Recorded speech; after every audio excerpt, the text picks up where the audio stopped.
نبی پاک کو نا اپنے دادا سے بڑا پیار ہے، بڑا دادا سے، والد سے تو ہوتا ہی ہے، ماں سے تو ہوتا ہی، حضور کو اپنے دادا سے۔ بخاری شریف میں حدیث ہے، جناب ابو سفیان رضی اللہ تعالیٰ عنہ حدیث کے راوی ہیں، فرماتے ہیں کہ جنگ میں حضور کے ساتھ تھا فتح مکہ کے بعد، تو کافروں نے بڑا شدید حملہ سامنے سے کر دیا۔ فرماتے ہیں جب انہوں نے شدید حملہ کیا تو مسلمان تھوڑے پیچھے ہٹے، ارادہ یہ تھا کہ نئی منصوبہ بندی کے ساتھ آگے بڑھیں گے۔ کہتے ہیں میں نے نبی پاک صلی اللہ علیہ وسلم کے گھوڑے کی لگام تھامی ہوئی تھی، صحابہ پیچھے ہٹے پر حضور نہیں پیچھے ہٹے اور آگے بڑھے، تو میں نے کہا یا رسول اللہ سب لوگ پیچھے ہٹ رہے ہیں، ذرا پیچھے ہٹ کے نئی حکمت عملی، نئی تازگی کے ساتھ وار کریں گے تاکہ مقابلہ کر سکے، تو جنگ کا موقع ہے، جنگ کا وقت ہے۔ اور حضور وہاں نعرہ کیا لگاتے ہیں؟ فرمایا پیچھے نہیں ہٹنا، کیوں؟ انا النبی لا کاذب، انا ابن عبد المطلب لا کاذب، فرمایا پیچھے نہیں ہٹنا ہے۔ ایک تو اس لیے نہیں ہٹنا کہ میں نبی ہوں اور یہ بھی سچ ہے، اور اس لیے بھی پیچھے نہیں ہٹنا کہ میں کوئی معمولی آدمی نہیں، میں عبد المطلب کا پوتا ہوں۔ نبی پاک صلی اللہ علیہ وسلم کو بڑا پیار ہے، انا ابن عبد المطلب، اور میں کوئی معمولی آدمی نہیں، میں عبد المطلب کا پوتا ہوں۔ یہ جنگوں میں حضور اعلان کرتے۔ اب دوسری کتاب دیکھی الوفا شریف میں اور شفا شریف میں حدیث ہے، حضرت عمر فاروق راوی ہیں، فرماتے میں کھڑا تھا، یہودیوں کا ایک بہت بڑا عالم ہے، زید بن دسنہ اس کا نام ہے، حضرت بلال حبشی رضی اللہ تعالیٰ عنہ فرماتے ہیں کہ جب کہیں ضرورت پڑتی تھی تو ہم لوگوں سے قرضہ لیتے تھے۔ وہ ایک دن مجھے کہنے لگا مجھ سے قرضہ لے لیا کرو، میرے پاس پیسے پڑے ہوتے ہیں۔ میں نے اس سے قرضہ لے لیا نبی پاک صلی اللہ علیہ وسلم کے مہمانوں کے لیے، کیونکہ میری ذمہ داری تھی مہمانوں کی دیکھ بھال۔ آپ فرماتے ہیں کہ ابھی اس کے حضرت عمر فرماتے ہیں کہ وعدے میں 3 دن باقی تھے، میں حضور کے ساتھ تھا، وہ عالم تھا یہودیوں کا، تورات جانتا تھا، تو چوک میں اس نے کھڑا کر لیا اور کھڑا کر کے کہنے لگا نبی کریم صلی اللہ علیہ وسلم سے کہ میرے پیسے دیں۔ تو حضور صلی اللہ علیہ وسلم نے فرمایا کہ ابھی تو 3 دن باقی ہیں وعدے میں، انشاءاللہ وعدے پہ دے دیں گے۔ میں نے جو مضمون چھیڑا ہے وہ میں نے مکمل کرنا ہے، آپ میری بات پہ توجہ کرنا۔ میں کہہ چکا ہوں کہ حضور کو دادا سے بڑا ہی پیار ہے۔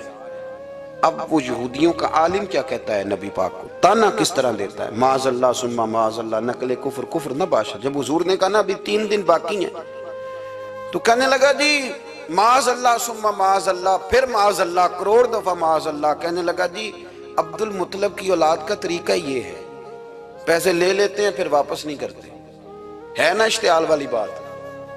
یعنی ویسے ہی آپ کسی کو کہیں کہ تیرے دادے کی اولاد شاری کا طریقہ ہی وہ گرم ہو جائے گا۔ اور اگر یہ کہہ دیا جائے اس ذات کے بارے میں جس سے آپ پیار بھی عشق کی حد تک کرتے ہوں، تو اب تھپڑ تو بنتے ہیں نا 4، اب ڈنڈا تو بنتا ہے نا۔ لیکن میرے نبی پاک اشتعال میں نہیں آتے تھے، مزاج نہیں تھا رسول کریم کا۔ نبی کریم صلی اللہ تعالیٰ علیہ وسلم اتنی بڑی بات کر دی کہ حضرت عمر کہتے ہیں میں نے یوں کر کے تلوار پہ ہاتھ رکھا، نکال لی نیام سے باہر، گردن اڑاؤں گا اس گستاخ کی۔ رسول کریم نے فرمایا عمر یہ تو کیا کر رہا ہے، تیرے تو ذمہ یہ تھا کہ تو اسے نرمی کا کہتا اور مجھے پیسے دینے کا کہتا۔ اب اس طرح کر، اسے فلاں جگہ لے جا، وہاں کھجوریں پڑی ہیں تول کے دے دے، چل 2 کلو زیادہ بھی دے دینا۔ حضرت عمر فاروق رضی اللہ تعالیٰ عنہ کہتے ہیں میں نے کہا حضور زیادہ کس بات کی، میں تو پوری بھی ذرا ناپ تول کے دوں گا، اور احتیاط سے کس بات کی زیادہ، اس نالائق کو زیادہ دوں؟ تو حضور فرمانے لگے زیادہ اس لیے دینی ہے کہ تو نے اسے ڈانٹا ہے، تو نے تلوار دکھائی ہے، اب 2-3 کلو زیادہ دینی۔ حضرت عمر کہتے ہیں میں لے گیا اور میں نے 2-3 کلو کھجوریں زیادہ دی، پر وہ میرے اندر جو اس کے بارے میں کوفت تھی وہ جاتی نہیں تھی، میرا دل کرتا تھا کاٹ ڈالوں اسے۔ اور جب میں نے دے لی نا تو میرے قریب آیا، میرے گھٹنے پہ ہاتھ رکھا۔ آنسو بڑے قیمتی ہوتے ہیں، ایک کبھی نکلتے ہیں۔ کہتے ہیں جب میرے گھٹنے پہ اس نے ہاتھ رکھا تو وہ یہودیوں کا عالم رو پڑا، کہنے لگا عمر تیرا کیا خیال ہے کہ میں بلا وجہ یہ میں نے بات کر دی؟ کہا نہیں، تو روتا کیوں ہے، پہلے بے ادبی کرتا ہے اب روتا ہے۔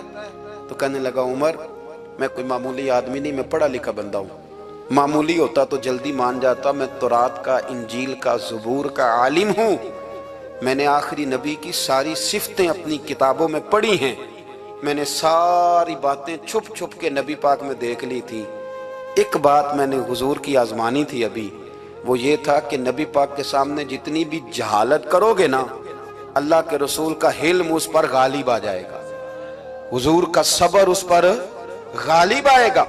میں نے نا آج وہ آزمانا تھا، اور میں نے نا سازش کر کے بلال کو پیسے دیے تھے، اور میں نے سازش کر کے 3 دن پہلے مانگے تھے، پر عمر تجھے مبارک ہو، میں نے تو آزما کے مانا ہے، تو بغیر آزمائے محمد عربی کا غلام بن گیا ہے، اب لے جا، مجھے معافی بھی دلا، اور نبی پاک صلی اللہ علیہ وسلم کی غلامی بھی میرے لیے، اس سند پہ بھی تو میرے ساتھ شامل ہو۔ زندگی میں اشتعال نہ اپنے آپ کو آنے دے۔ لوگ دنیا میں باتیں کرنے آئے ہیں، اور باتیں کرنے والے رہ جایا کرتے ہیں، باتیں کرنے والے، میری بات کی سمجھ آ رہی ہے، اور کام کرنے والے وہ کر جاتے ہیں۔ اگر آپ باتوں پہ آپ وقت گزاریں گے تو رہ گئے۔ اشتعال، وکیلوں کو بھی یہاں اشتعال آتا ہے، یہاں ڈاکٹروں کو بھی اشتعال آتا ہے، یہاں فلانے کو بھی اشتعال آتا ہے، یہاں بھئی آپ کس چکر میں پڑ گئے؟ اگر آپ کو اشتعال ہی آنا ہے، آپ دیکھیں نا اہل طائف نے نبی پاک کے ساتھ کیا کیا۔ تاریخ میں نا کچھ الفاظ ایسے ہیں جو پڑھے نہیں جاتے۔ جب انہوں نے کہا کہ معاذ اللہ، آپ نبی ہیں جو دروازہ دروازہ گھوم رہے ہیں، آپ نبی ہیں جن کے ساتھ لشکر ہی کوئی نہیں، پیسے ہی کوئی نہیں، آپ ہیں، اتنے سخت جملے، پھر پتھر بھی مارے۔ اشتعال تو 1.5 منٹ میں آ جاتا ہے بندے کو، اور ہمارے ہاں تو رہ بھی صرف اشتعال ہی ہے، صرف اشتعال ہی ہے، جس کو دیکھو اسے اشتعال ہے، ادھر بھی لڑائی، ادھر بھی دنگا، ادھر بھی فساد۔ بھئی آپ چھوڑیں۔ رسول کریم علیہ السلام کو حضرت زید بن حارثہ نے کہا حضور دعا کریں گے تباہ ہو جائیں، نبی پاک نے فرمایا، لفظ حدیث کے فرمایا، لم ابعث لعانا، فرمایا میں کو تانے دینے والا بن کے آیا ہوں، میں کو وہ ہوں جو تانا زنی کروں گا، بد دعا دوں گا انہیں۔ فرمایا انما بعثت ہادیا و رحمہ، فرمایا میں تو رحمت بن کے آیا ہوں اور لوگوں کو ہدایت کا راستہ دکھانے کے لیے آیا ہوں۔ زندگی میں کبھی بھی اشتعال۔ ایک بات اور کرنی ہے آپ سے، اس پر بھی آپ نے خاص توجہ کرنی ہے، جو ہمارے لیے سرکار کی محتاجی میں سے خیرات ہم نے لینی ہے، وہ یہ ہے کہ نبی پاک صلی اللہ علیہ وسلم کو نا قرآن مجید نے حریص کہا۔ اللہ اکبر۔ یہاں شاید آپ مجھے کہہ دیں تو میں ناراض ہو جاؤں، لیکن قرآن نے کہا حریص علیکم بالمؤمنین رؤوف الرحیم۔ اللہ کرے کہ ہم قرآن کے الفاظ پر غور کریں۔ حریص علیکم، اے میرے محبوب کے غلاموں، نبی پاک صلی اللہ علیہ وسلم نا تم پر حریص ہیں، یعنی تمہاری بھلائی چاہنے میں جلدی کرتے ہیں، تمہاری بھلائی چاہنے میں۔ یہ ایسے الفاظ ہیں کہ اس سے بڑھ کر میں ان کا معنی نہیں کر سکتا، اگرچہ علماء تفسیر نے حریص علیکم کے کئی معنی بیان فرمایا محبوب کو جلدی ہے۔ بیٹا بھی اماں سے کہتا ہے اماں آہستہ آہستہ ہی میری ترقی ہوگی نا۔ اب مرید بھی پیر صاحب سے کہتا ہے حضرت صاحب ہوں میں شروع کرتے لئیے سویرے اٹھتے پہنا تے اے میں ہولی ہولی کر کے داڑھی، مجھے تو خیر بہت سارے کہتے ہیں، اس لیے ایک میرے سنگی ہیں اللہ تعالیٰ انہیں جزائے خیر دے، وہ جنوبی پنجاب سے ہیں تو وہ سرائکی ہیں۔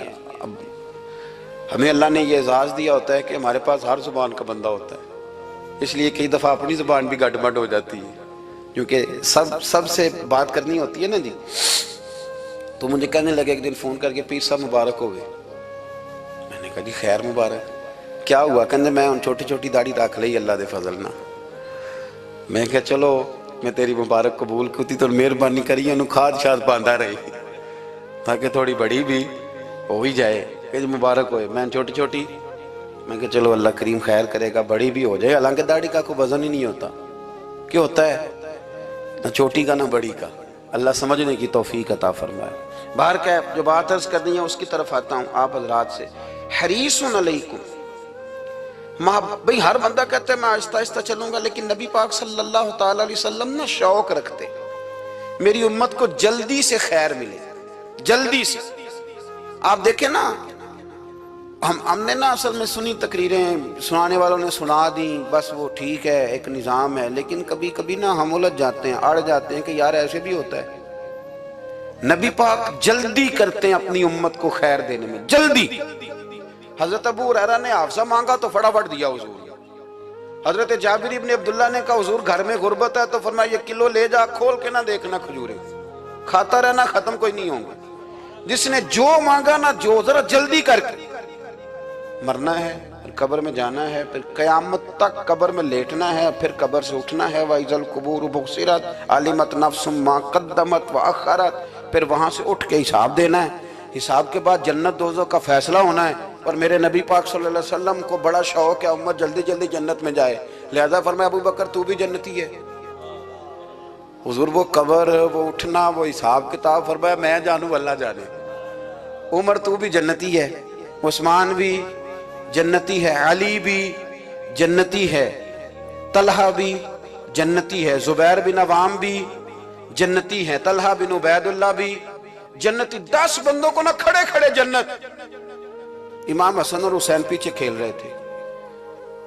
رہے تھے تو پوچھ لیا کسی نے حضور یہ 10 تو جنتی ہیں، تو فرمایا جو پیچھے ہیں، تو کہا سید الشباب اہل الجنہ، یہ جنتی ہیں اور یہ جنتیوں کے سردار ہیں۔